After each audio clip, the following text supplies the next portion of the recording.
चालू होगी? शुरू करो। जब चालू होगी मैं तो जी हो गया।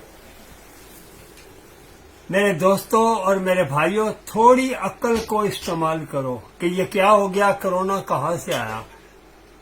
8 महीने से कश्मीरी अपने घरों में नजरबंद हैं, लॉक है, कर्फ्यू है, और जो कुछ कश्मीर में जुल्म हो रहा है उस जुल्म के ऊपर सऊदिया, नाम लेकर कहूंगा, मैं सऊदिया के बाप का नहीं खाता हूं, मजदूरी करके खाता हूं।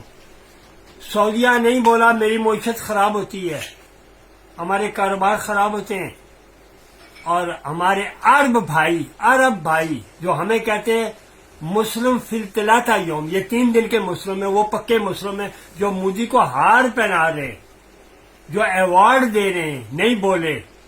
अमेरिका, बरतानिया और यूरोप जो इंसानियत के अलम उठाए हुए फिरते हैं, जो इंसानियत के अलम उठाए, कोई नहीं बोला। तो भाई उन कश्मीरियों की आवाज को अल्लाह तो सुनने वाला है ना। अब मजलूम की आवाज, अब मजलूमों की आंख ने अर्श को हिला दिया, अल्लाह के अर्श को हिला दिया।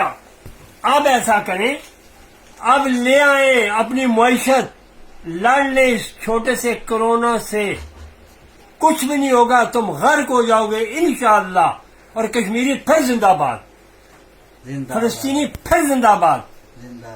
अब लाशें उठा रहे हो ना, 2-2 हजार एक दिन में, 500 एक दिन में उठा रहे हो लाशें। तो उनको कर्फ्यू लगा था, अब पता नहीं था कर्फ्यू क्या होता है, अब पता चला है। मेरे रब ने पूरी दुनिया पर कर्फ्यू लगा दिया। निकलो ना बाहर, पुत्र लगे हो, बाहर निकलो, पता लगे जरा कर्फ्यू किसने कर दे। आगे आगे देखिए होता है क्या।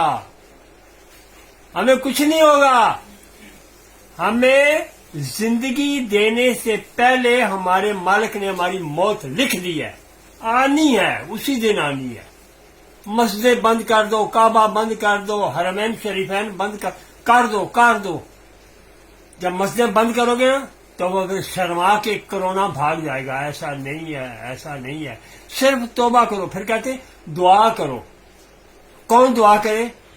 वो दुआ करो जिसके अंदर रिज़्क हलाल है, उसकी आवाज अर्श बरी तक जाएगी। सारा दिन शराब बेचते, खाते हराम में, रिश्वतें खाते, और कहते दुआ करो अल्लाह इस मुसीबत को टाले। अरे मुसीबत तो तुम खुद हो, अल्लाह पाक ही हम पर रहम फरमाए अपने फजल और करम से।